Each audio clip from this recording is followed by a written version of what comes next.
আমার emotional character করতে খুব ভালো লাগে। ইমরুল রাফাত ভাইয়ের ভুল প্রেমের গল্পতে আমি যেই চরিত্রটা প্লে করেছিলাম সেটা আমাকে খুব টানে। অনেক টিকটকাররাই অনেক কষ্ট কম করে অনেক ইজিলি অনেক সুযোগ পেয়ে যাচ্ছে। অ্যাক্টিংটাও তো খুব জরুরি। তারা যদি আরেকটু প্রিপারেশন নিয়ে এখানে আসে সেটা তো আরও ভালো হবে, আমার ইন্ডাস্ট্রির জন্য ভালো হবে। আপনাকে বেশিরভাগই রোমান্টিক চরিত্রগুলোতে দেখি আমরা, তো রোমান্টিক চরিত্র কি আপনার পছন্দ বেশি? আমার ইমোশনাল ক্যারেক্টার করতে খুব ভালো লাগে।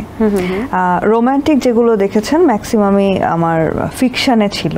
ফিকশানগুলোতে রোম্যান্টিক ক্যারেক্টার করতে ভালো লাগে। ইমোশনস খুব ইমোশনাল এবং স্যাড ক্যারেক্টার বা যেখানে অনেক সাসপেন্স আছে, এই ধরনের প্রত্যেকটা ক্যারেক্টার আমাকে টানে, ভালো লাগে। আমার সব ধরনের ক্যারেক্টার প্লে করতে ভালো লাগে। আমি অ্যান্টাগনিস্ট করলেও সেটাকেও আমি এনজয় করি, বাট স্পেশালি আমাকে যদি কেউ বলে যে কোন ক্যারেক্টারগুলো করতে ভালো লাগে, emotional, romantic, girls to the next ডোর হতে পারে, অথবা ধরেন যেখানে ডায়লগের পরিমাণ কম বাট আমি আমার ফেসের এক্সপ্রেশন দিয়ে অনেক পুরো কাজটাকে ফুটিয়ে তুলতে পারবো, এই ধরনের কাজ আমার খুব ভালো লাগে। আচ্ছা, এই পর্যন্ত এই যাবৎকালে যতগুলো কাজ করেছেন তার মধ্যে কোন চরিত্রটা আপনার সবচেয়ে বেশি পছন্দের এবং কোন আর্টিস্টের সাথে রোমান্টিক দৃশ্যে অভিনয় করতে আপনি বেশি স্বাচ্ছন্দ্য বোধ করেন?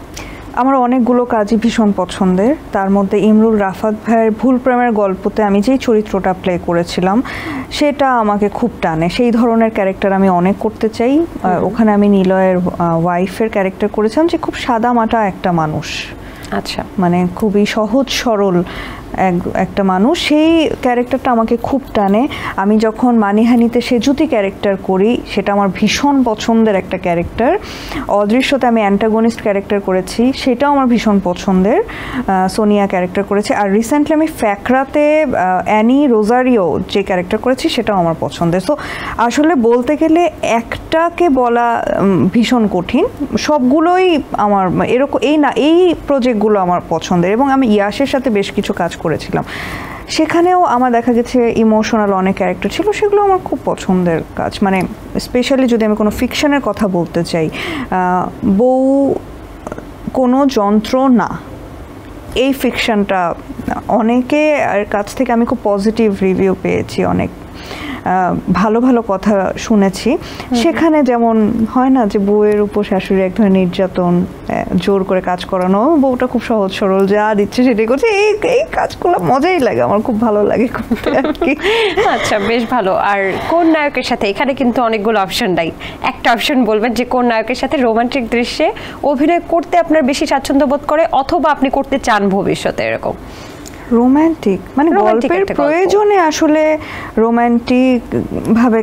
রোম্যান্টিক কাজগুলো করা হতেই পারে, কিন্তু আমরা যখন আসলে কাজ করি তখন না এইটা মাথায় থাকে না যে কে, মানে যিনি আমার কো অ্যাক্টর আমি তার সাথেই আমার ডিরেক্টর যেটা বলবেন আমি সেটা। আপনারা জুটি হিসেবে কাজ করলে বা কাজ করেছেন, খুব ভালো হয়েছে কাজটা, বা আমার না সবার সাথে খুব ভালো বন্ডিং।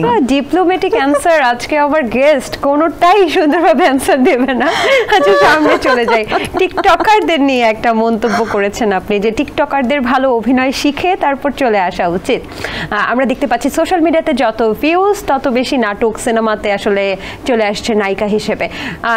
এতদিন যেটা আসলে আমরা ভাবতাম যে জেনে শুনে অভিনয় সম্পর্কে, লেখাপড়াও তো আছে আমাদের দেশে, তো একটু জেনে শুনে আসলে পরে একটু ভালো অভিনয় দেয়া যেতে পারে। টিকটকারদের অভিনয়ে আসা, এই বিষয়টাকে আপনি কিভাবে দেখছেন এবং তাদের জন্য আপনার আসলে পরামর্শটা কি?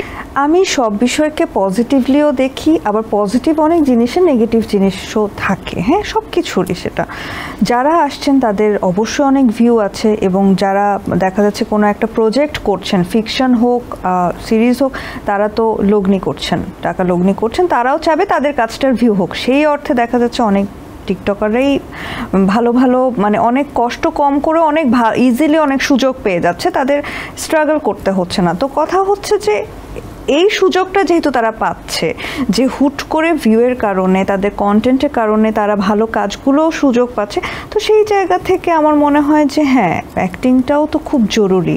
কারণ ফিকশন হচ্ছে আমাদের বাংলাদেশের কাছে, আমার মনে হয় আমাদের বাংলাদেশে ফিকশন একটা ঐতিহ্য।